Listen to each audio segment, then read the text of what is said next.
नमो नमः। अचिन्त्याव्यक्तरूपाय निर्गुणाय गुणात्मने मूर्तये ब्रह्मणे नमः। संस्कृतम भारतम नामक इस आमुख पटल पर हम आप सभी का स्वागत अभिनंदन वंदन करते हैं। सर्वप्रथम आदरणीय गुरुवर प्रोफेसर मदन मोहन झा जी, जो इस समूह के सृजनकर्ता और संयोजक भी हैं, मैं उनके चरण कमलों में प्रणति निवेदन करता हूं।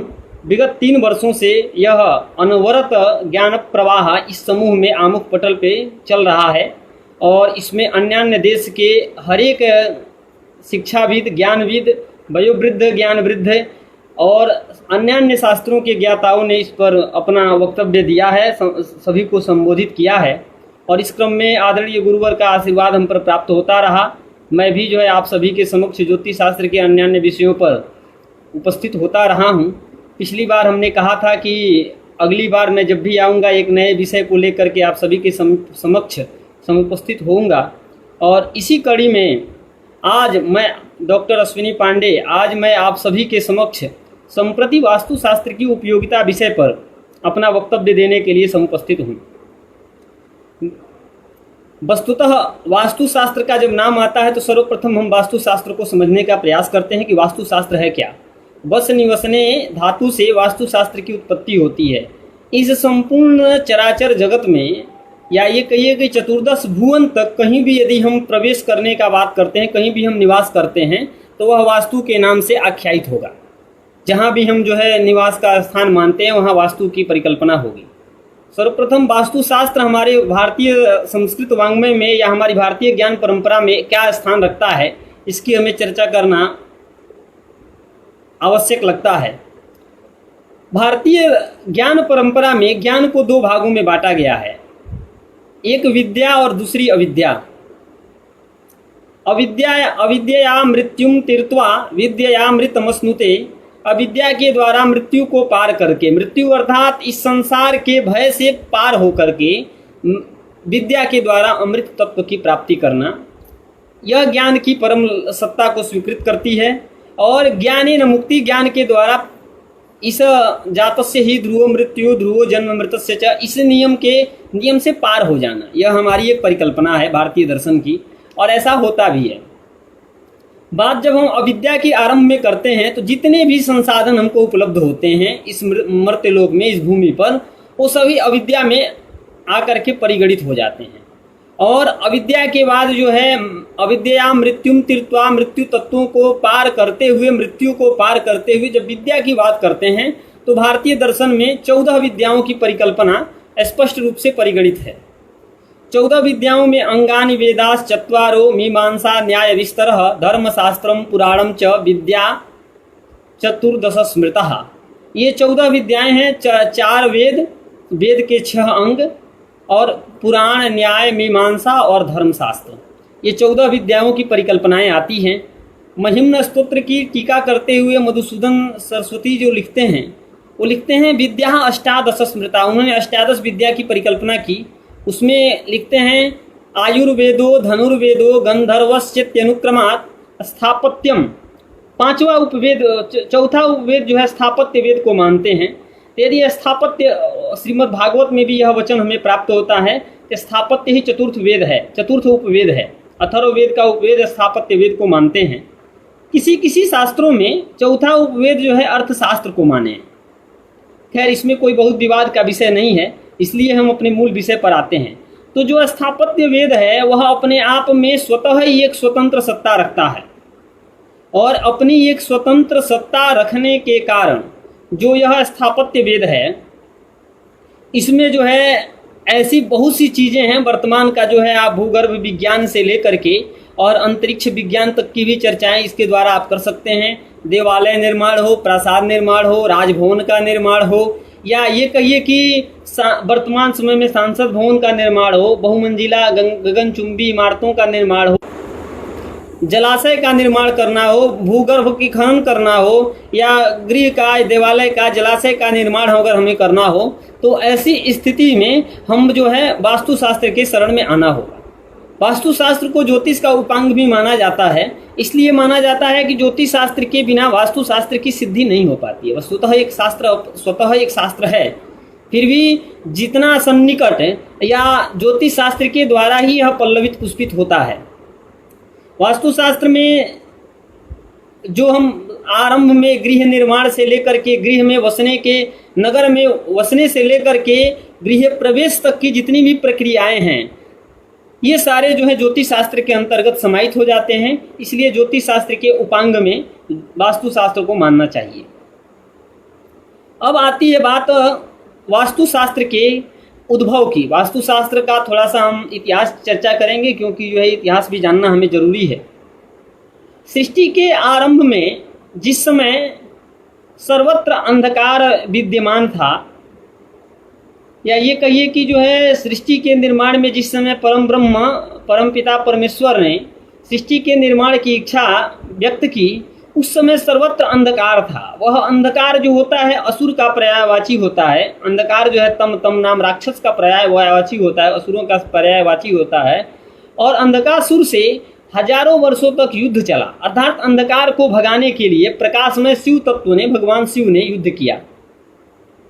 इस युद्ध में हजारों वर्षों तक युद्ध चलने के पश्चात अंधकासुर पराजित नहीं हुआ। अंधकासुर पराजित नहीं हुआ तो दृष्टः क्रोधः, क्रोधित होकर के भगवान शिव जब क्रोधित होते हैं तो भगवान शिव के क्रोधित होने पर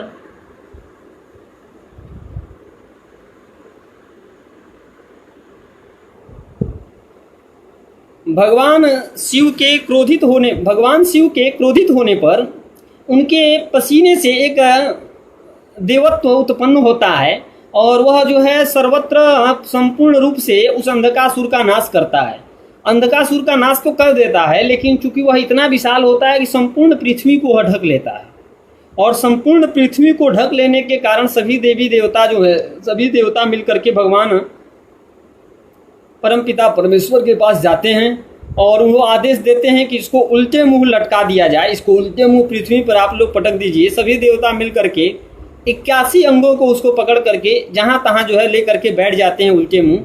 और उल्टे मुंह जब बैठ जाते हैं तो वह जो है वास्तुशास्त्र वही वास्तुदेव जो है उसमें स्थापित हो जाता है, और ब्रह्मा जी से विनती करता है कि मेरी इसमें क्या गलती है, सृष्टि का निर्माण आपने किया है और मेरा यही कार्य ही था। मेरा इतना शरीर अगर विस्तार रूप में है, तो यदि यह विस्तार रूप में शरीर है तो यह भी उत्पत्ति आप ही का है, पालन भी करना आप ही को है।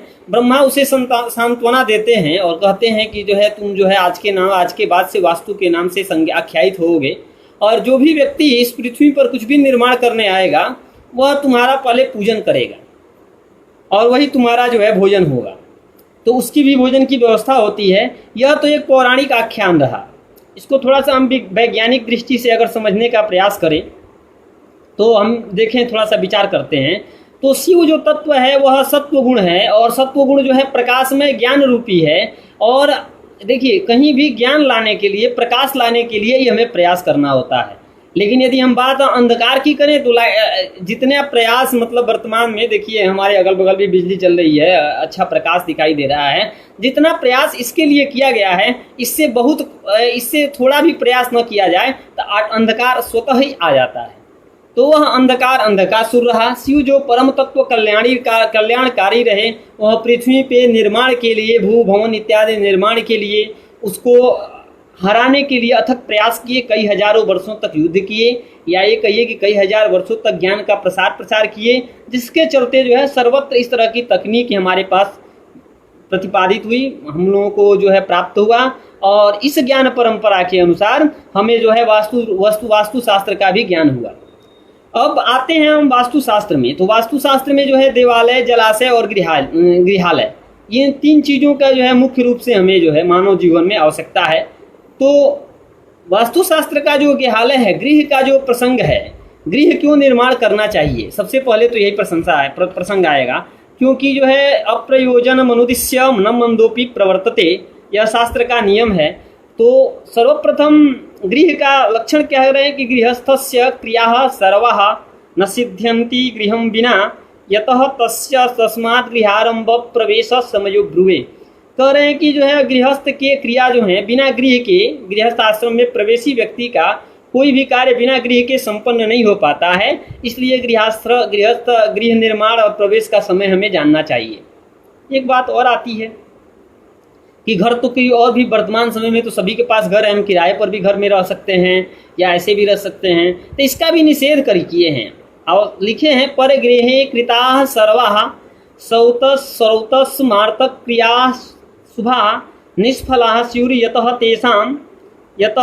तेषाम भूमिशः फलमश्नुते। कह रहे हैं कि दूसरे के घर में किया हुआ कार्य श्रौत आदि यज्ञ, स्मार्तादि यज्ञ, श्राद्ध इत्यादि जो भी होते हैं वो सभी के सभी निष्फल हो जाते हैं। और ये निष्फल हो जाने के कारण इसलिए जो है, क्योंकि उसका फल जो है जो भूमि का अधिपति होता है उसको मिल जाता है, और भूमि के अधिपति मिल जाने के कारण हमें अपना घर निर्माण अवश्य रूप से करना चाहिए। अब बात यह आएगी कि गृहस्थ आश्रम, 4 आश्रम हमारे यहाँ प्रतिपादित हैं, 4 धर्म हैं, 4 वर्ण व्यवस्थाएं हैं, और जो है ब्राह्मण, क्षत्रिय, वैश्य और शूद्र वर्णाश्रम व्यवस्थाएं हमारे यहाँ प्रतिपादित हैं। 4 पुरुषार्थ भी हैं, धर्म अर्थ काम मोक्ष। धर्म अर्थ काम मोक्ष के चतुर पुरुषार्थ, जो चारों पुरुषार्थ हैं, इनकी सिद्धि के लिए 4 आश्रम भी बनाए गए हैं, ब्रह्मचर्य, गृहस्थ, वानप्रस्थ और संन्यास। तो गृहस्थ आश्रम की प्रशंसा जो है सभी शास्त्रों में पूर्ण रूपेण है। इसलिए है कि सारे जितने भी लोग होते हैं वो सभी जो है इसी से पालित और पोषित होते हैं, गृहस्थ आश्रम से ही। वानप्रस्थो ब्रह्मचारी यतिश्चैव तथा द्विजः गृहस्थस्य प्रसादेन जीवन्त्येते प्रथाविधि। गृहस्थ एव त्यजति गृहस्थतप्यते तपः ददाति च गृहस्थस्थ तस्मात् श्रेयो गृहाश्रमी। इसलिए गृहाश्रमी जो है श्रेष्ठ माना गया है कि यति, ब्रह्मचारी, सन्यासी जितने भी होते हैं सबके सब उसके अनुभूत होते हैं, उसके अंगीभूत होते हैं, उसी से पालित और पोषित होते हैं, कोई भी आश्रम में रहा हुआ व्यक्ति हो तो। और महाकवि कालिदास की हम चर्चा करते हैं तो रघुवंश महाकाव्य में लिखते हैं, सर्वोपकाराश्रम आश्रमोयम, सभी आश्रमों में यह उपकार करने वाला गृहस्थ आश्रम है। और इसमें जो है हम धर्म अर्थ काम मोक्ष चतुर्विध पुरुषार्थ की भी सिद्धि प्राप्त कर लेते हैं। अब बात आती है कि जब हमें गृह का निर्माण करना ही है, क्योंकि परगृहे कृताः सर्वाः श्रौत स्मार्तक क्रियास्तथा निष्फलाः स्युः यतः तेषां भूमिशः फलमश्नुते, की जो पंक्ति है, यह पंक्ति जब यदि वास्तव में चरितार्थ हो रही है तो हमें जो है अपना गृह निर्माण करना चाहिए। तो गृहिणी गृह मित्याहु, जो कहा कि गृहिणी जो है घर की जो लक्ष्मी होती है वही उसी के द्वारा गृह का होता है, अथवा पाषाण इत्यादि का बना हुआ खंडहर भी घर नहीं कहा जाता है। इसीलिए तो गृहिणी अर्थात ब्रह्मचर्य आश्रम के अनंतर गृहस्थ आश्रम में प्रवेश के लिए विवाह संस्कार से युक्त, इसीलिए हमने क्रम रखा भी। प्रथम बार जो है यज्ञोपवीत संस्कार बताया, उसके उपरांत आप सभी के समक्ष विवाह संस्कार की चर्चा हमने पिछले व्याख्यान में की थी। और इस व्याख्यान में जो है गृहस्थ आश्रम में प्रवेश के लिए गृह निर्माण की अति आवश्यकता है, इसलिए जो है हम आप सभी के समक्ष वास्तुशास्त्र की उपयोगिता पर चर्चा कर रहे हैं। तो जो गृहिणी गृह मित्याहु का जो लक्षण है, तो गृहिणी तो आ गई, अब गृह का निर्माण होना चाहिए। तो गृह का निर्माण कहाँ हो, किस भूमि पर हो, किस नगर में हो, इसका हम विचार करेंगे। तो इसका सर्वप्रथम विचार जब हम करेंगे तो प्रथमतया हमको नगर का, किस नगर में हमको गृह बनवाना है, इसका हमें विचार करना चाहिए। तो इसके लिए बताया कि यद्भम द्वयं कसुते सदिंग मितमसौ ग्रामः शुभो नाम भात। लिख रहे हैं कि जो है यद्भम मतलब जिसके नाम से वो करना है, शुभो नाम भात अपने नाम के नक्षत्र से। एक इसमें चर्चा आएगी कि जन्म राशि ले या नाम राशि ले, इसमें नाम राशि की प्रधानता है। द्युतेषु दानेषु लिखा है यात्रा विवाह देशे ज्वरे ग्राम गृह प्रवेशे सेवासु युद्धे व्यवहार काले द्युतेषु दानेषु च नाम राशि यात्रा विवाहादिषु जन्म राशि। तो केवल यात्रा और विवाह में ही जन्म राशि की प्रधानता है। गृह निर्माण इत्यादि में, वास्तुशास्त्र के निर्माण में हम नाम राशि लेंगे तो नाम राशि से जिस नगर में हमें निवास करना है, जिस ग्राम में हमें निवास करना जाना है, जिसमें हमें गृह का निर्माण अभिलक्षित है, उसका हम जो है सर्वप्रथम नाम राशि से देखेंगे। तो द्वयंक सुते सदिंग मितमसौ, द्वि अंक मतलब 9, द्वयंक सूत मतलब 5, इस मने 11, ये अगर हो तो नाम राशि से तो यह जो है कहा कि जो है शुभ होता है।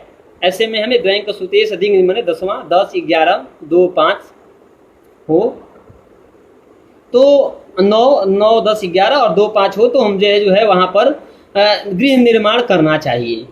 आगे बताए कि काकड़ी का भी हम विचार करेंगे, वह भूमि हमारे लिए हमको मतलब वहाँ निवास करने से ज़्यादा लाभ होगा कि वहाँ निवास करने से नुकसान होगा, इसके लिए काकड़ी विचार करते हैं। तो काकड़ी विचार में लिखते हैं यद्भम द्वैंक सुतेश दिंगमितमसौ ग्रामः शुभो नामभात स्वं वर्गम द्विगुणम विधाय परवर गाढ़्यम गजै शेषितम काकिण्यास्तनयोश्च तद विवरतो यस्याधिकः सोर्थदः।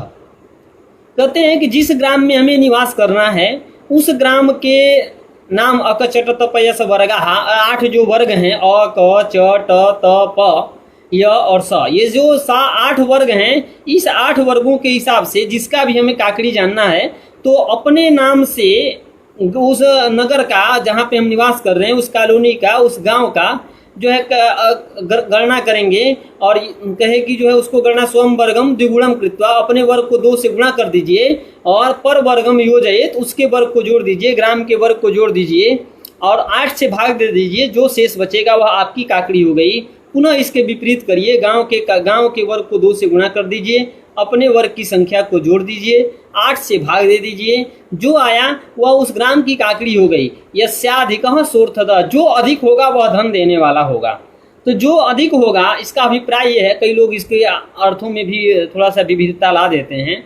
इसका मूलभूत अभिप्राय यह है कि जो हम करते हैं विचार इसका, तो गांव की काकड़ी अधिक होनी चाहिए, जहां हमें निवास करना है उसकी काकड़ी अधिक होनी चाहिए, तो वह भूमि हमें धन देगी। इसके ठीक विपरीत यदि हमारी काकड़ी अधिक होगी तो हमेशा हम जो भी कमाएंगे, जो भी हमारे पास धन अर्जित होगा, हमेशा उस भूमि में ही, उस घर में ही, निर्माण में ही लग जाएगा। तो ऐसी स्थिति में हमें काकड़ी का विचार करना चाहिए।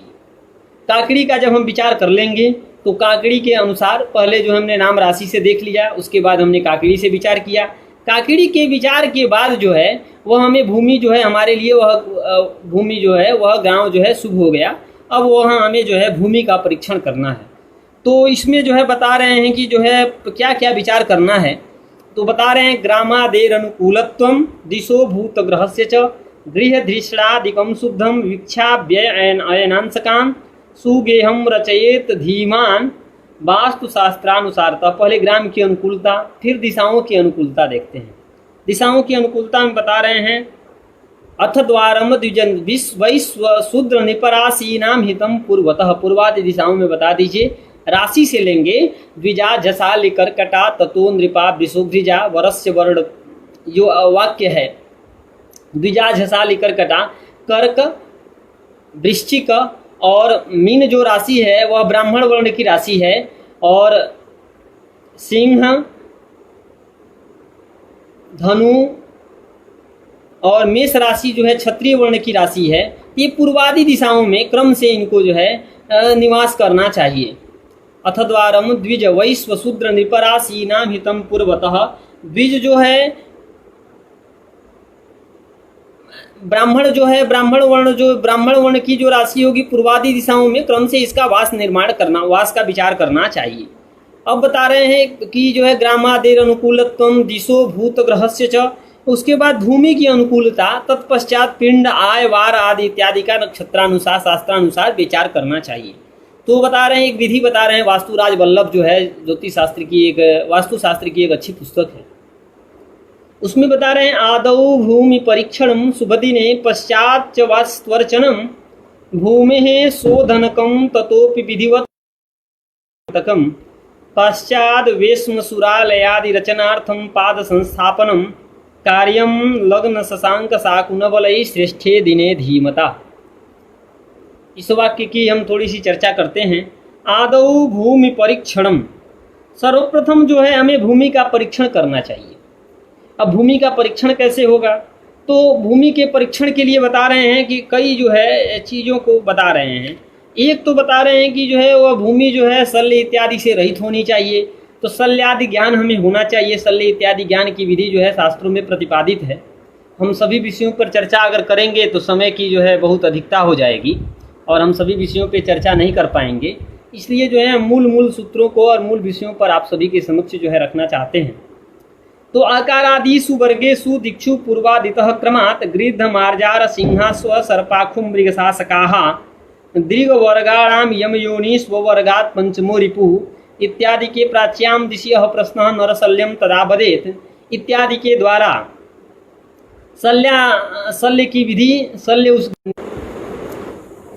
ग्राम के मध्य में उनको जो है निवास नहीं करना चाहिए। गो, सिंह, वृष, सिंह, मकर और मिथुन राशि वालों को ग्राम के मध्य में निवास नहीं करना चाहिए। और बताए ग्रामस्य पूर्व ककुभोली झसांगनाश्च, पूर्वादि दिशाओं में क्रम से वृश्चिक, मीन, अंगना माने कन्या, कर्क, धनु, तुला, मेष, कुंभ इत्यादि को जो है निवास करना चाहिए। इन राशियों को निवास करना चाहिए पूर्वादि दिशाओं में, पूर्वादि उससे। अब बता रहे हैं ग्रामे चतुर्षु कोणेषु बसेयुर हीन जातयः इत्यादि का भी वर्णन करते हैं कि ग्राम के चारों कोनों में जो है क्रम से और मतलब जो है जो शूद्रादि वर्ण हैं उनको निवास करने की विधि बताई गई है। और पूर्वादि दिशाओं में जो है क्रम से ब्राह्मण, क्षत्रिय, वैश्य और शूद्र का निर्माण, शूद्र के घर के निर्माण की चर्चा शास्त्रों में की गई है। क्यों नहीं रहा है? की गई है। बता रहे हैं कि जब भूमि का हम भूमि लक्षण जो है, भूमि जब हम चयन की बात आ गई, आदौ भूमि परीक्षणम, तब मधुरा दर्भ संयुक्ता घृत गंधा चयामही उत्तरा प्रवणा गेहा ब्राह्मणाम च शरीरवे। कह रहे हैं कि जिस भूमि में वो जो है अच्छी मधुर भूमि हो, इष्ट भूमि हो, सस्तौषधि, द्रुमलता, मधुरा, सुगंधा इत्यादि की परिकल्पनाएं जो उसमें प्रतिपादित हैं, ये सब हों तो वह भूमि जो है अच्छी मानी जाती है। और सा भूमि जीविता गेया, वही भूमि जो है जीवित मानी जाती है। यत्र वृक्षा प्ररोहंती सस्यम हर्षात् प्रवर्धते सा भूमिर जीविता गेया मृता वाच्यान्यथा बुधई। यह सारी भूमि जो है शुभ मानी गई है। इन भूमियों में जो है निर्माण करना चाहिए। और बताया निषिद्ध भूमि का भी लक्षण बता रहे हैं। स्फुटिता च सशल्या च बाल्मीका रोहिणी तथा दूरतः परिहर्तव्या कर्तुरायुधनापहा। स्फुटित भूमि हो, भूमि फटी हुई भूमि हो, शल्य से युक्त, हड्डी इत्यादि से युक्त भूमि हो, बाल्मीकि लगी हुई भूमि हो, दीमक वाली भूमि हो, और आरोहिणी ऊंची नीची भूमि को दूर से ही त्याग देना चाहिए, क्योंकि ऐसी भूमि में कर्ता की आयु, धन इत्यादि का क्षय होता है। फटी हुई भूमि मरण देने वाली होती है, जिसमें कोई फूल पौधे न जन्म लेते हों, घास फूस न जमते हो, उस भूमि जो है अर्थ का नाश करने वाली होती है। और शल्य से युक्त जो भूमि होती है उस घर में नित्य ही कलह की उत्पत्ति होती है। ऊंची नीची भूमि शत्रु को बढ़ाने वाली होती है। बताएं कि जो है इस प्रकार से जो है शुभाशुभ भूमि लक्षण को हम जान लेंगे। और इस प्रकार से हम शुभाशुभ भूमि के लक्षण को जान लेंगे। और शुभाशुभ भूमि के लक्षण को जानने के बाद यदि अशुभ भूमि है तो उसका भी जो है शुभ मतलब जो है उसको शुद्धि करने का विचार शास्त्रों में प्रतिपादित है। समार्जनो पांजनेन शैकोल्लेखनेन च गवाम च परिवासेन भूमौ शुद्ध्यति पंचभी। इस प्रकार से 5 प्रकार से हम भूमि के शोधन को, भूमि को शुद्ध कर सकते हैं। समार्जन से, उपांजन से, शैकोल्लेखनेन से, गवाम च परिवासेन, गाय के वास से उस भूमि को जो है हम शुद्ध कर लेंगे। भूमि को शुद्ध करने के बाद हम दिशा का विचार करेंगे। दिशा का विचार ज्योतिष शास्त्र में दिक् साधन में बहुत अच्छे से बताया गया है। वृत्तेम्ब सुसमीकृते क्षितिगते केंद्रस्थ संको क्रमात् से आचार्य भास्कराचार्य ने बताया है। और इस प्रकार से जो है या आधुनिक विधि से हम चुंबक से भी कर सकते हैं। इसके बाद जब हम कर लेते हैं कि आदौ भूमि परीक्षणम शुभ दिने पश्चात ही वास्तुअर्चनम, पश्चात इसके बाद हम वास्तुअर्चन की विधि की चर्चा करते हैं। वास्तुशास्त्र का निर्माण, गृह निर्माण की चर्चा होगी। तो गृह निर्माण में हमें जो है 2-3 चीज़ों को विचारणीय होना चाहिए, 2-3 चीज़ों को विचार करना चाहिए।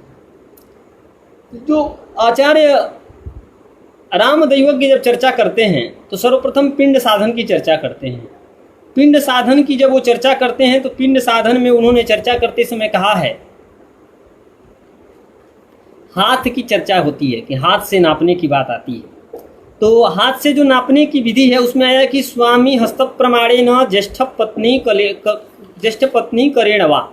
स्वामी के हस्त प्रमाण से या पत्नी के हाथ से, ज्येष्ठ पत्नी के हाथ से, यदि कई मतलब 1-2 विवाह यदि कोई किया हो, पहले के राजा महाराजा ऐसा करते थे, तो वैसी स्थिति में ज्येष्ठ पत्नी के हाथ से भूमि का मापन करना चाहिए। और जब भूमि का मापन हम करते हैं तो जो है हमको जो है सर्वप्रथम उसमें जो है भूमि का मापन करने के बाद हम पिंड साधन करते हैं। तो पिंड साधन करने के लिए हमें जो है गृहपति के हाथ से जो है हमें नापना है। तो गृहपति के हाथ से नापना है। और इसमें एक बात और विशेष रूप से ध्यान देना है कि वर्तमान समय में हाथ की परिभाषा जो है आचार्य भास्कर ने दिया, यवोदरैरंगुलमष्ट संख्यैर हस्तंगुलैः षड्गुणितैश्चतुर्भिः षड्गुणितैश्चतुर्भिः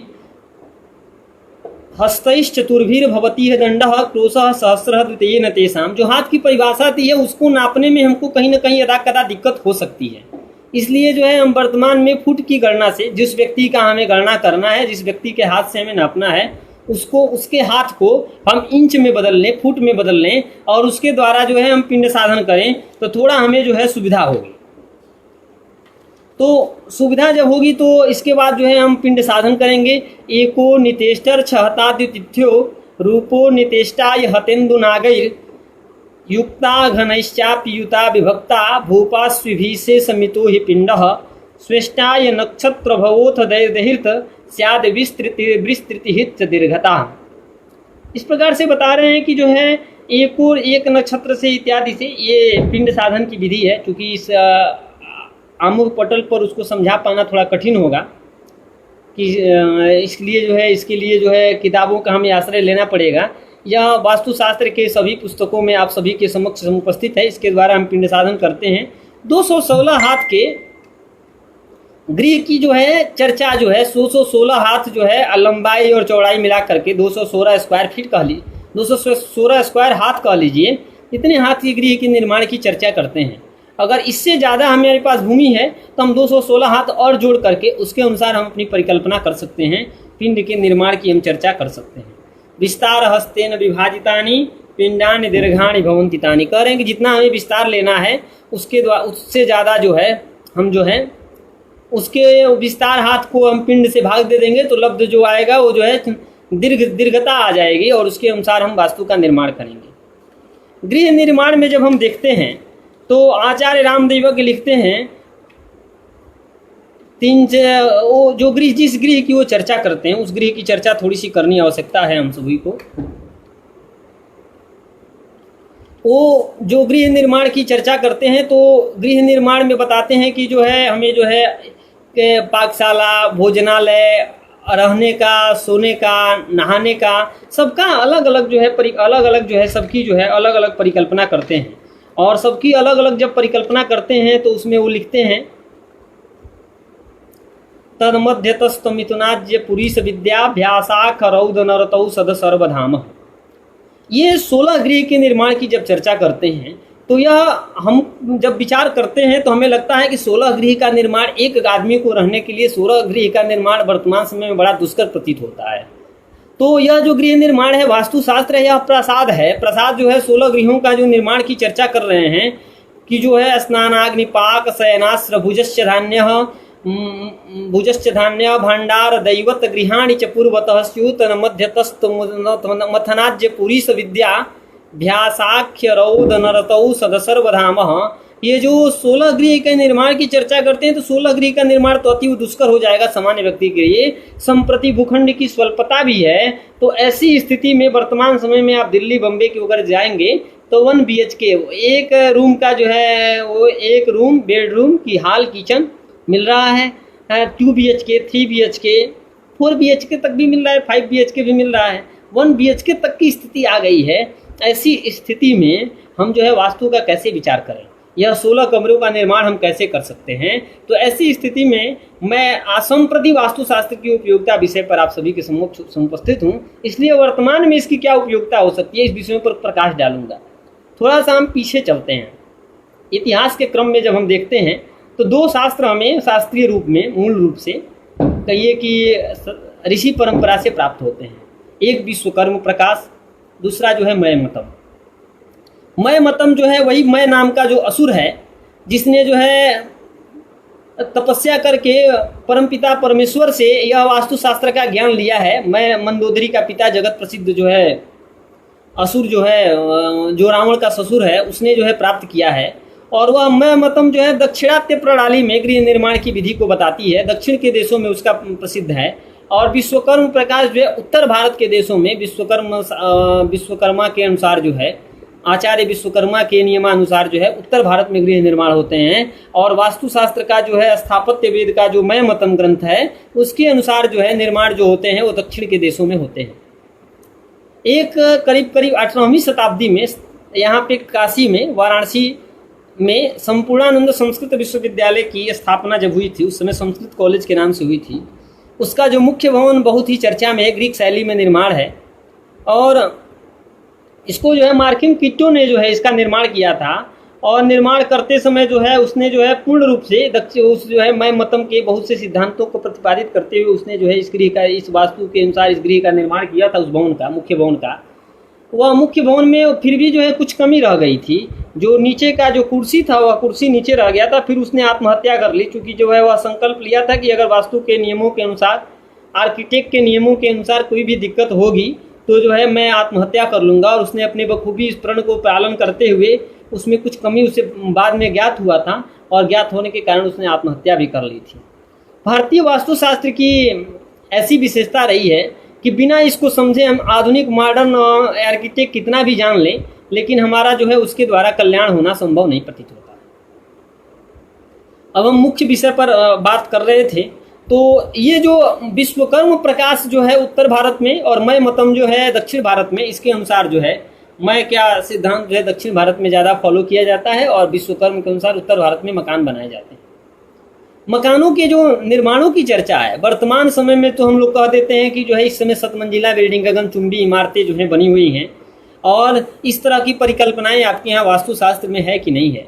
जब हम बात करते हैं महाकवि कालिदास की, तो जो मेघों की चर्चा करते हैं, उत्तर मेघ में एक बहुत ही अच्छा श्लोक लिखते हैं, विद्युतवन्तः ललित वनिता सेन्द्र चापम सचित्रः अंतस्तोये मणिमुभुवः तुंग संभ्रम लिहाग्रह। वह चर्चा करते हैं कि आकाश, वहाँ आकाश को छूते हुए वहाँ इमारतें हैं, और अंतस्तोयम मणिमयः, अंतः में नाना प्रकार की मणियों से वह गृह जो है, अलकापुरी के गृह जो हैं आच्छादित हो रहे हैं और दूर से ही प्रकाशमान हो रहे हैं। तो यह कवि की परिकल्पना सिद्ध करती है कि उस समय भी हमारे पास गगनचुंबी इमारतें हुआ करती थी और थी। कालांतर में हम उसको कहीं ना कहीं उस विधि को भूल गए। वर्तमान में हम पुनः उस विधि को आगे बढ़ा रहे हैं, और आगे बढ़ना भी चाहिए। तो जब हम 1 BHK, 2 BHK, 3 BHK के गृह के निर्माण में जब हम आगे आ गए हैं, तो ऐसी स्थिति में हम जो है 16 कक्षों का विन्यास कैसे करेंगे, यह एक महत्वपूर्ण जो है हम लोगों के समक्ष जो है महत्वपूर्ण बिंदु आ जाती है। तो स्नानाग्निपाक शयनाश्रभुजश्च धान्यः भंडार दैवत गृहाणि च पूर्वतः स्यु तन्मध्यतस्तु मथनाज्यपुरी सविद्या भ्यासाख्यरौदनरतौ सदसर्वधामः।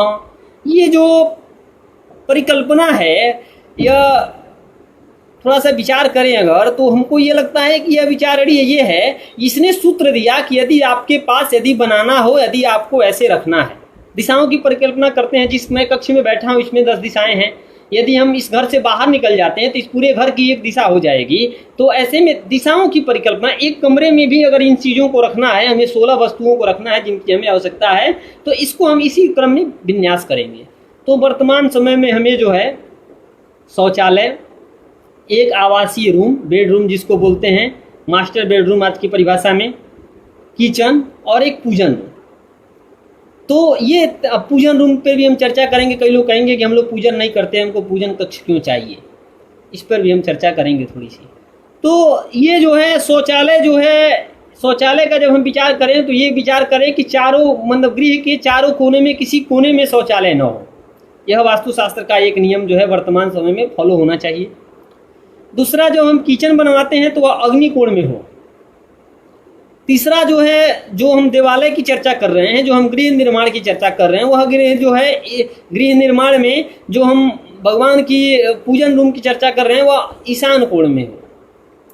इतना करके, और एक मास्टर बेडरूम जो है हम पश्चिम में या दक्षिण में रख सकते हैं। ऐसा करते हैं तो हमारा जो है वर्तमान समय का वास्तुशास्त्र जो है पूर्ण रूप से हम सुखी हो सकते हैं। बहुमंजिला जो इमारतें बनती हैं, जिसके जो है बहुत से लोग जो है उसमें होते हैं, तो उसमें लोग कहते हैं कि हम इसमें विचार क्या करें।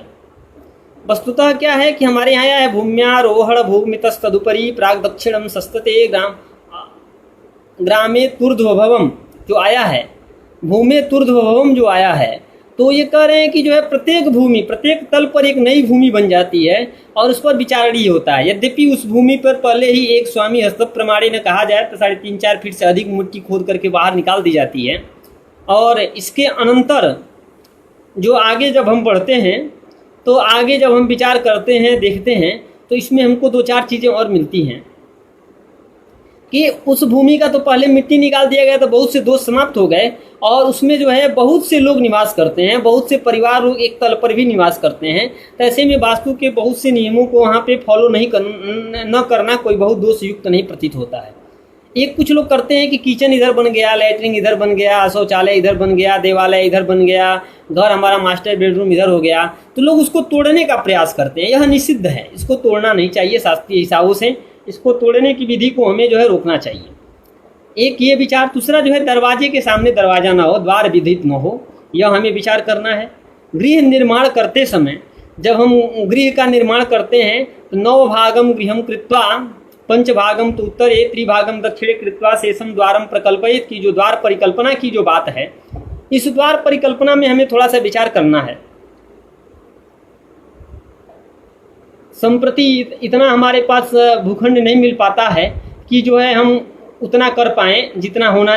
जितनी ये बातें कर रहे हैं कि 9 भाग करके 5 भाग एक बगल छोड़ करके और 3 भाग एक बगल छोड़ करके एक साइड जो है हम वो कर लें, दरवाज़ा बना लें, बीच में हम दरवाज़ा बना लें, तो यह सही नहीं प्रतीत होता है। ऐसी स्थिति में हम सभी को जो है क्या करना चाहिए, तो बताए कि जो है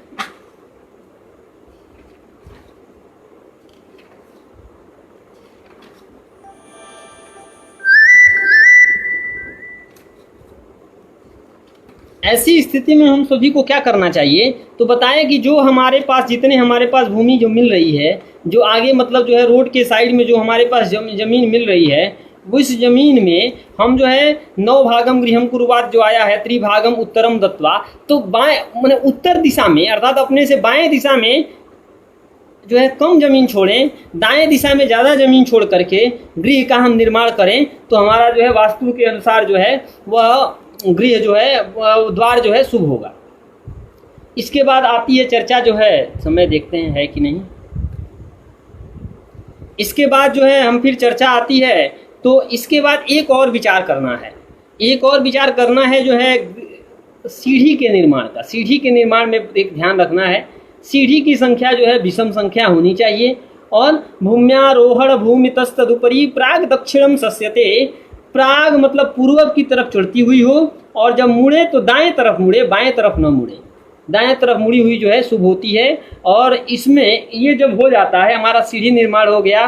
शौचालय का जो हम निर्माण हमने आप लोगों को बताया कि जो है कोने में किसी कोने में ना हो, एक लोग सीढ़ी के नीचे भी बनवा देते हैं, अभी गलत है, ऐसा नहीं होना चाहिए। सीढ़ी के नीचे भी वास्तु का निर्माण न करें, वास्तु शास्त्र के अनुसार सीढ़ी के नीचे भी शौचालय का निर्माण न करें, यह दोष युक्त है। दरवाजे के सामने दरवाज़ा न हो, इसका भी हमें विचार करना है। इसके बाद जो है जो एक चर्चा जो रह गई सीढ़ी की जो चर्चा है, तो सीढ़ी पूर्वादि दिशाओं में क्रम से चढ़े और जब चढ़ने के बाद जब बीच से मुड़े तो दाएं तरफ मुड़े, दायावर्त हो, दक्षिणावर्त सीढ़ी होनी चाहिए और दक्षिणावर्त सीढ़ी जो है सुखदायिका होती है और इसीलिए जो है उसका हमें विचार करना चाहिए। एक जो हमने कहा कि पूजन कक्ष का निर्माण का करने का, तो कहा कि लोग कहते हैं ना कि हम पूजन नहीं करते हैं। वस्तुतः क्या है कि किसी भी धर्म या किसी भी जाति या संसार के किसी भी रूप में आप जाएंगे तो एक परम सत्ता हम स्वीकृत करते हैं कि कोई न कोई ऐसा व्यक्ति है जो अदृश्य है, जो हमारे कर्मों का फल हमें दे रहा है। किसी न किसी अज्ञात कर्म में कभी हम नहीं कुछ करते हैं तो बहुत कुछ मिल जाता है, कभी बहुत कुछ करते हैं तो नहीं मिलता है, उसका दुष्परिणाम हमें मिल जाता है। तो ऐसे में परम सत्ता को हमें स्वीकृत करनी पड़ती है। वह परम सत्ता सनातन धर्म में ईश्वर के नाम से व्याख्यायित है, अन्य धर्मों में भी किसी न किसी रूप में है।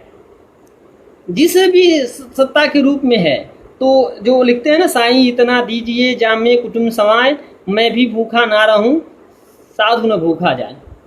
इस धारणा से एक देवालय का निर्माण होना चाहिए घर में, एक पूजन कक्ष का निर्माण होना चाहिए और पूजन कक्ष का निर्माण करके हमें जो है उसमें जो है भगवान को रोज़ सुबह जो है अपने इष्ट देवता को स्मरण करना चाहिए कि आपका दिया हुआ सब कुछ है और आपके प्रति हम श्रद्धा सुमंजलि अर्पित करते हैं। धर्म की भावना प्रेरित रहेगी, धर्म युक्त विज्ञान रहेगा, तो हम निश्चित रूप से जो है उन्नति के साथ साथ अभ्युदय की ओर बढ़ेंगे। लेकिन यदि धर्म युक्त विज्ञान नहीं रहेगा तो हम उन्नति तो करेंगे, लेकिन उन्नति के साथ जो है हम विनाश की ओर जाएंगे। वर्तमान समय की परिस्थिति को आप थोड़ा सा आकलन करिए, थोड़ा सा विचार करिए तो देखिए, आज हम मंगल तक पहुंच चुके हैं। चांद पर हमने प्लाट भी खरीदना शुरू कर दिया था, मंगल तक हम पहुंच गए हैं। था शब्द का प्रयोग मैं इसलिए कर रहा हूं कि विगत 3 महीनों से या 6 महीनों से कह लीजिए, नवंबर से पूरा विश्व जो है एक महामारी के चपेट में है।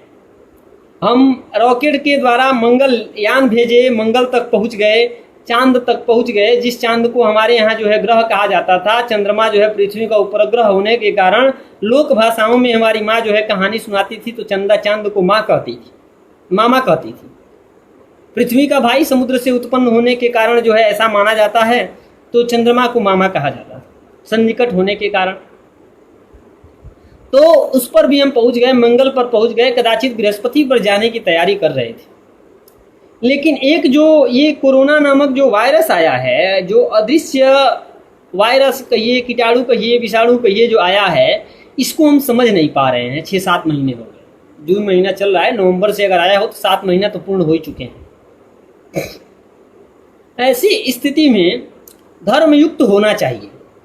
यदि हम धर्मयुक्त होते, यदि हम पहले से ही अपने वर्णाश्रम व्यवस्थाओं को मानते, यदि हम आपसी जो है जो दूरियां रखते, जो शास्त्रों में जो परिमार्जित की गई हैं, जो शौच अशौच शुद्धि इत्यादि का जो विचार शास्त्रों में प्रतिपादित है, उनका हम परिपालन करते तो शायद यह विषाणुजन्य रोग उत्पन्न नहीं हुआ होता। एक पक्ष। दूसरा पक्ष, यदि धर्मयुक्त विज्ञान न हो तो जितना व्यक्ति अपने रक्षा के लिए जितना यत्न करता है, उससे ज़्यादा यत्न पढ़ लिख करके व्यक्ति जो है किसी को विनाश करने के लिए यत्न करता है। दोनों ने क्रियाएं सामान्य की, दोनों की क्रियाएं जो है आपस में बराबर रहीं। एक ने परमाणु बम बनाया देश की रक्षा के लिए, एक ने बनाया दूसरे पर फेंकने के लिए, दूसरे देश पर फेंकने के लिए, दूसरे देश के विनाश के लिए। तो यह जो देश के रक्षा के लिए, आत्मरक्षा के लिए जो बनाया गया, और एक जो दूसरे की हत्या के लिए बनाया गया, इसमें धर्म और अधर्म का यही अंतर है। धर्म युक्त होने पर यदि हम कार्य करेंगे तो अपनी रक्षा के लिए करेंगे, हित के लिए करेंगे, समाज के, राष्ट्र के, विश्व के कल्याण के लिए होगा। यदि हम धर्म से युक्त नहीं होंगे तो उसका विनाश तो होना ही है, यह तो निश्चित है। अब कितने काल तक व्यक्ति सुरक्षित रह सकता है, यह एक अलग पक्ष है, लेकिन उसका विनाश निश्चित रूप से होगा। इसलिए जो है हमें धर्म युक्त होकर के इन सब का जो है हमें विचार करके देवालय के हिसाब से पूजन कक्ष को हमें निर्माण करना चाहिए गृह में, और पूजन कक्ष का निर्माण करके प्रतिदिन यथासंभव जितने भी समय हो, 1 मिनट, 2 मिनट, 4 मिनट, 5 मिनट, सोते जागते, भगवान श्री कृष्ण ने तो गीता में कहा, पत्रम पुष्पम फलम तो यम यो में भक्त्या प्रयक्षति, युद्ध भी करो तो मां मनुस्मर युद्ध च, मुझे स्मरण करते हुए युद्ध करो। तो इन सब बातों को ध्यान में रखते हुए हम सभी को इन विषयों पर समायोजित होकर के विचार करके जो है पूजन कक्ष, भोजन कक्ष और जो है सीढ़ी, शौचालय इत्यादि का विचार करके हम यदि गृह का निर्माण करके उस गृह में रहते हैं तो उस गृह में जो है हमें सुख, शांति और समृद्धि की प्राप्ति होगी, निश्चित रूप से होगी। थोड़े से मुहूर्त की भी चर्चा कर लेते हैं, क्योंकि मूल विषय हमारा ज्योतिष शास्त्र है। मुहूर्त की चर्चा में जो है कुछ लोग कहते हैं कि दक्षिण दिशा का गृह जो है शुभ नहीं होता। ऐसा नहीं है। किस कार्य विशेष के लिए वह अशुभ होता है कि नहीं होता है। जैसे कुछ लोग आक्षेप कर देते हैं ना कि पैदा भी जिस दिन को हुए थे और पैदा भी बिना किसी दिन जब हुए थे तो कोई वार था, मरे भी तो कोई वार था, तो बीच में वार अशुभ कैसे हो गए। कोई भी हम विचार जब करते हैं वास्तु किसी भी चीज़ का, तो कोई व्यक्ति शुभ नहीं होता है और कोई व्यक्ति अशुभ नहीं होता है, सभी सामान्य होते हैं। लेकिन जब हम एक दूसरे के सापेक्ष, जब हम परस्पर मिलाकर के तुलना करने लगते हैं, तब व्यक्ति अधार्मिक हो जाता है, कोई धार्मिक हो जाता है, कोई सामाजिक हो जाता है, कोई जो है निकृष्ट हो जाता है, कोई उच्च कुल का हो जाता है। तो जब हम सबको समाज की परिकल्पना करते हैं, वयम राष्ट्रीय जागृयाम पुरोहिताः एको हम बहुश्यामः की परिकल्पना, उपनिषद वाक्यों की परिकल्पनाओं को जब हम करते हैं, विचार करते हैं, तो ऐसी स्थिति में हमें जो है यह विचारणीय हो जाता है कि दक्षिण दिशा का भवन किसके लिए सुखदायक है, पूर्व दिशा का भवन किसके लिए सुखदायक है, उत्तर दिशा का भवन किसके लिए सुखदायक है, इसका विचार हमें करना चाहिए। अब जो है बात आती है, तो इसमें जो है कई लोगों, जैसे राजसिंह प्रसाद पुनः, राजसिंह राजा का जो है प्रसाद बनेगा, बहुत बड़ा घर बनवाएगा, जो महल बनेगी, तो महल में चारों दिशाओं से जो है वो होता है, गृह होता है, चारों दिशाओं से उसमें दरवाजे होते हैं। तो इसमें प्रवेश करते समय किस दरवाजे से प्रवेश होगा, वाम रवि का विचार करते हैं। वामो रविर मृत्यु सुतार्थ लाभतोर के पंच में प्राग वदनादि मंदिरे, तो ये प्राग वदनादि मंदिरों में इसका निर्माण वो करते हैं। और इस प्रकार से जब जो है आदौ भूमि परीक्षणम शुभदिने पश्चाधिवास्तर्चनम भूमि शोधनकम ततोप विधिवत पाषाण तोयांतकम इत्यादि का करने के बाद जो है जब हम गृह निर्माण कर लेते हैं, जब हमारा गृह निर्माण हो गया, हमने शौचालय का जो है विचार कर लिया, अग्नि किचन का भी विचार कर लिया, एक पूजन कुछ बना लिया, एक अपने लिए रहने के लिए मास्टर बेडरूम बना लिया, इसके बाद जब हम विचार करते हैं तो यदि हमारे पास भूखंड अधिक है तो उत्तर और पश्चिम के बीच में एक जो है नव दंपत्ति के लिए, जो हमारे घर में बहुएं मतलब जिसकी शादी होती है, उनके लिए उसमें निर्माण करना ज़्यादा उत्तम माना जाता है। तो एक गृह का निर्माण उस साइड में हम करें, एक मास्टर बेडरूम उत्तर और पश्चिम दिशा के बीच में होना चाहिए। एक दूसरा पक्ष आता है कि जब हम तो वामो रवि मृत्यु सुतार्थ लाभतोर के पंच में प्राग वदनादि मंदिरे से हम कर लेते हैं, विचार कर लेते हैं। क्योंकि हमारा जो है मोबाइल भी डिस्चार्ज होने वाला है, इसलिए 2-4 मिनट और बोलेंगे। तो इसके बाद से जो हम इसका विचार वाम से विचार करके प्रवेश के लिए जाते हैं। गृह प्रवेश 4 प्रकार का होता है। पहला गृह प्रवेश जो है वधु प्रवेश के नाम से जाना जाता है, दूसरा अपूर्व, तीसरा सपूर्व, चौथा जो है द्वंद्वाभय होता है। तो अपूर्व संज्ञक जो है नए नवीन घर बनवा करके उसमें प्रवेश, सब यात्रा बसाने तो सपूर्व संज्ञा, आप गृह निर्माण किए, किसी कारणवश बाहर चले गए, फिर उसमें आकर के प्रवेश किए, तो ये सपूर्व संज्ञक दूसरा गृह प्रवेश हुआ। तीसरा जो गृह प्रवेश हुआ और चौथा जो गृह प्रवेश हुआ वह चौथा गृह प्रवेश द्वंद्वामय गृह प्रवेश होता है। तो बताएं, सौम्यायने ज्येष्ठ तपुंत्य माधवे यात्रा निवृत्तौ नृपतिर्नवे गृहे स्यादवे सनमध्वास्थ मृदु ध्रुवोडुभि शीर्षोदये वोपचयोदये स्थिरे। इसके अनुसार सौम्यायन उत्तरायण में गृह प्रवेश त्रिदश प्रतिष्ठा विवाह चौलभ व्रतबंध पूर्वम सौम्यायने कर्म शुभम विधेयम यदगर्हितम तत्खलु दक्षिणे च। इस नियम के अनुसार भी दक्षिणायन में हमें जो है उत्तरायण में हमें गृह प्रवेश करना चाहिए, दक्षिणायन में नहीं करना चाहिए। एक और बात आती है कि समय इसमें मुहूर्त कम मिलते हैं, तो लिखे कि जीर्णे गृहे ज्ञादि भयान्नवेपि मार्गेर जयो श्रावण केपि सत्स्यात् वे सोम विपूज्या नीलवासवान्त्य नावश्य मस्तादि विचारणीयम। कहे कि जो है जीर्णादि गृह हो, अग्नि का भय हो, राज भय हो, इत्यादि किसी भी प्रकार का भय हो, तो नए घर में भी हम प्रवेश कर सकते हैं। जीर्णादि गृह में तो कर ही सकते हैं, नए घर में भी श्रावण मार्गशीर्ष कार्तिक में भी हम प्रवेश कर सकते हैं। और इसमें शुक्र का बृहस्पति का उदय अस्त का विचार हमें नहीं करना चाहिए। इस प्रकार से जब हम इन सभी विचारों को राहु मोक्ष पुक्ष का विचार करके, किसी दिन और भी हम वास्तुशास्त्र के कुछ ही मुख्य विषय पर आप सभी के समक्ष उपस्थित होंगे। राहु मोक्ष पुक्ष का भी हम विचार करते हुए जब हम सुंदर से अच्छे से गृह वास्तु का निर्माण कर लेते हैं और उसमें जब हम प्रवेश करते हैं तो लिखे कि एवं सुलग्ने स्वगृहं प्रविश्य वितान पुष्पम श्रुतिघोषयुक्तम शिल्पज्ञ दैवज्ञ विधिज्ञ पौराण राजार्चयेत भूमि हिरण्य वक्त्रय। इस प्रकार से सुंदर लग्न में ब्राह्मण का, शिल्पकार का, वास्तुविद का, सभी का पूजन करके श्रुति उद्घोषों के साथ, वेद ध्वनियों के साथ गृह में प्रवेश करें। तो इस प्रकार से यदि हम गृह में प्रवेश करते हैं तो आचार्य भर्तृहरि ने लिखा सानंदम, उन्होंने लिखा साधो संगमुपासते ही सततम धन्यो गृहस्थाश्रम। तो उस धन्य गृहस्थ आश्रम में हम प्रवेश करते हैं तो धर्म अर्थ काम मोक्ष हम सभी को चतुर्विध पुरुषार्थ की सिद्धि के साथ साथ ये लोके सुखम भूत्वा चांते सत्यपुरम यजौ, इस लोक में सुख को भोगते हुए अंत में सत्यलोक को प्राप्त करेंगे, मोक्ष लोक की प्राप्ति होगी। इसी शब्दों के साथ हम आप सभी के समक्ष संप्रति वास्तुशास्त्र की उपयोगिता विषय पर अपना व्याख्यान पूर्ण करते हैं और आप सभी को पुनः एक बार धन्यवाद और प्रणाम करते हैं। जयतु भारतम, जयतु संस्कृतम। पुनः हम किसी विषय पर आप सभी के समक्ष समुपस्थित होंगे। जयतु भारतम, जयतु संस्कृतम।